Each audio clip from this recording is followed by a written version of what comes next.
Haïti kiske ya, trois femmes k'ap commandé.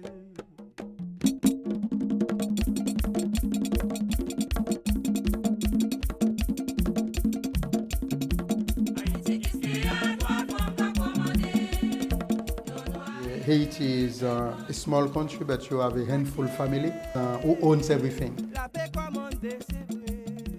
When I was a teenager, Duvalier was in power. I was working as an accountant, and also I had a radio show, a radio talk. That time I said we need to close all of the jails and to provide more school opportunities to children. And my uncle, he said, don't say things like that, you will put us in trouble. I have left Haiti in 1980. I was in search for God, search for meaning of my life.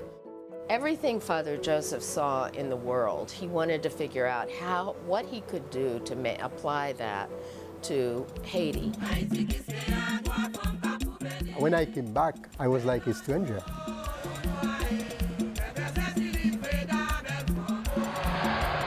I have started to help the peasants to organize themselves. But I realized that it wasn't enough. They have to create their own bank to give economic power to the poor, to transform their lives. In the history of Haiti, there is a friction between peasants and rich classes. Father Joseph talked to me about his idea to have a bank. And I told him, it is impossible, Joseph. It is impossible. But Joseph told me, okay, we are going to try. We are going to try. My childhood, as compared to Father Joseph's, is like night and day.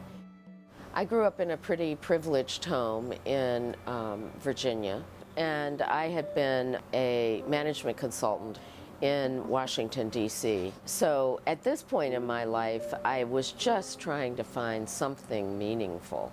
And so I went in to talk to the director of international operations at the Peace Corps. And he said, do you have any interest in Haiti? And I said, oh, I'd love to go to Haiti, but the Peace Corps isn't in Haiti. And he literally said, oh, forget the Peace Corps. Let me tell you about this priest. He's doing some really interesting things in Haiti. And he's looking for somebody to come and work for him. A few weeks later, I found myself in Haiti, and I had an appointment with Father Joseph to come and have lunch with him. So I went into his house, and he was very warm and greeted me, had me sit down, and there was this little puppy, and I said to Father Joseph, oh, what a cute puppy, what's his name? And he said his name is Cedras. Cedras was the dictator who came in after Aristide. And he said, we named him that so we could say, get out of here, Cedras.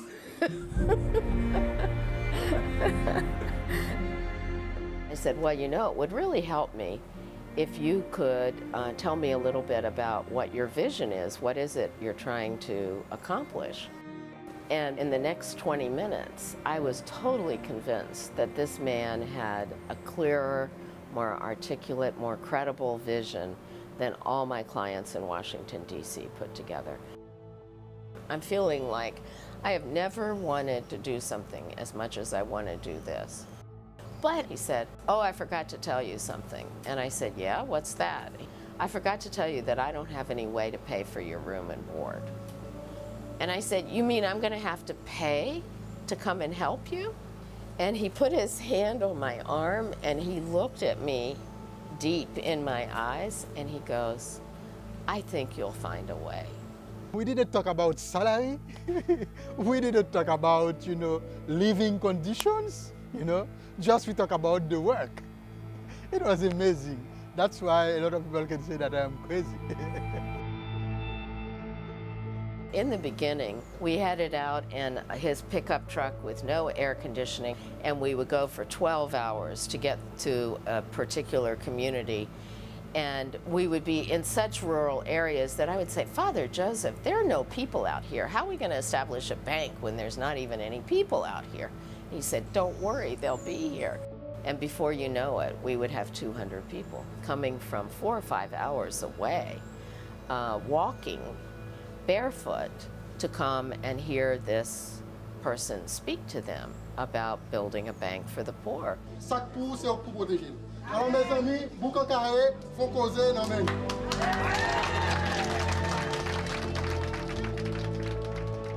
PartONE started in 1994 with just a branch. Today, we have 46 branches. PartONE reaches over 200,000 clients all over the country, and that's a phenomenon.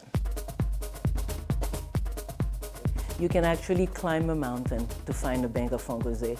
You can actually cross a river and find a branch of PartONE.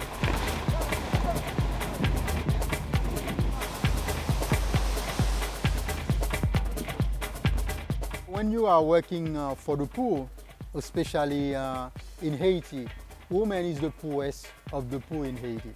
Most of them have not gone to school. Even in my own family, the women are left out. Father Joseph's vision was instilling in these women a sense of democracy, a sense of partnership, a sense of living together. This is Suzette Noedan, one of our clients for the past 7 years, and she has really grown from the beginning till now. She started with about 500 Haitian goods, which is about $10 US. Now she's up to 10,000 Haitian dollars, which is about 3,000, 4,000 US. And we're very proud of her. You don't just give a woman a loan and walk away from her. You give a woman a loan and accompany her. You teach her how to organize a business. You teach them how to read and write. You teach them health care. You teach them children's rights. You teach them how to become better citizens and how to better help their environment and their communities. When somebody is hungry, when a human being who doesn't have access to water, who doesn't have access to education, to health care, that means the failure of one human being is a failure of the whole humanity. It's good to have people that you can trust, you can rely on, and who can commit themselves in this fight, in the struggle. It's a long journey.